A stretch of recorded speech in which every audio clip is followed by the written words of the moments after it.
Ladies and gentlemen of the jury, as we bring this trial to a close, it is essential to reflect on the gravity of the offense before us: arson. Arson for centuries has a very dark history, marked by the intentional and destructive act of setting fires. From ancient civilizations to modern times, societies have recognized the severe consequences of arson, understanding the profound threat it poses to the very fabric of our communities. I ask you to stand united in the pursuit of justice. You are all tasked with holding accountable those who would recklessly endanger lives and property through the deliberate act of arson. Arson is not merely a crime against physical structures. It is an assault on the very foundation of our shared security.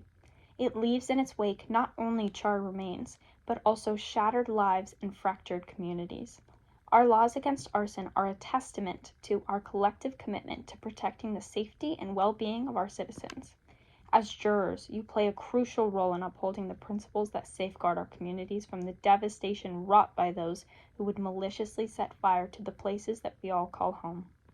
If you want to protect your children, neighbors, and community home, I urge you towards a guilty verdict.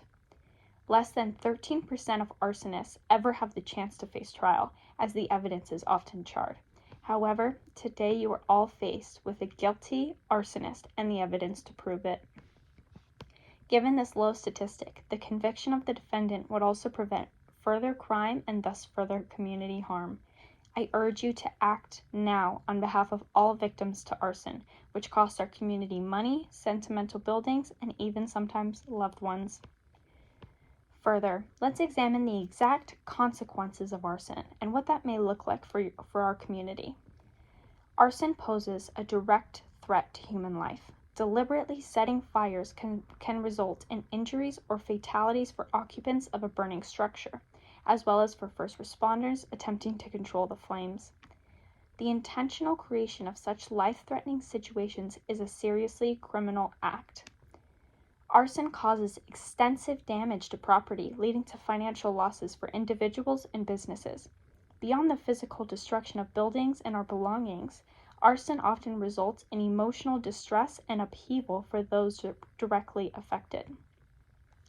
It undermines the sense of security and stability that our community relies on.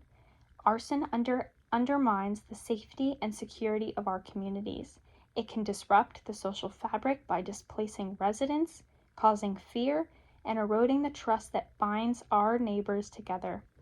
By targeting structures and public spaces, arson jeopardizes the overall well-being of our community, and you can change this. The economic consequences of arson are rather substantial. Rebuilding and recovery efforts following an arson incident require significant financial resources. This will come from your tax money. Insurance premiums may rise for individuals and businesses, affecting the broader economic health of our community. The deliberate act of starting a fire, whether for personal gain, revenge, or other motives, challenges the fundamental principles of lawful and orderly society. Arson undermines public safety and trust in our legal system, your legal system, necessitating legal consequences to deter such behavior and protect the well-being of the broader community. As we consider an appropriate punishment, let us remember that it serves not only as a consequence for the individual on trial, but also as a deterrent for others who might contemplate such dangerous actions. The penalties for arson are structured to reflect the severity of the crime and to discourage potential offenders. A guilty verdict will signal to our community that we take seriously our responsibility to ensure that those who engage in this destructive behavior face the full weight of the law. This is in your hands today. This is of utmost importance as the severity of arson is detrimental for our local communities. Indeed, in the United States, arson is the leading cause of death by fire. Therefore, to protect our community and our citizens, I urge you for a guilty verdict. In rendering your verdict, you contribute to the protection of our community and the preservation of the safety and security that we all hold dear.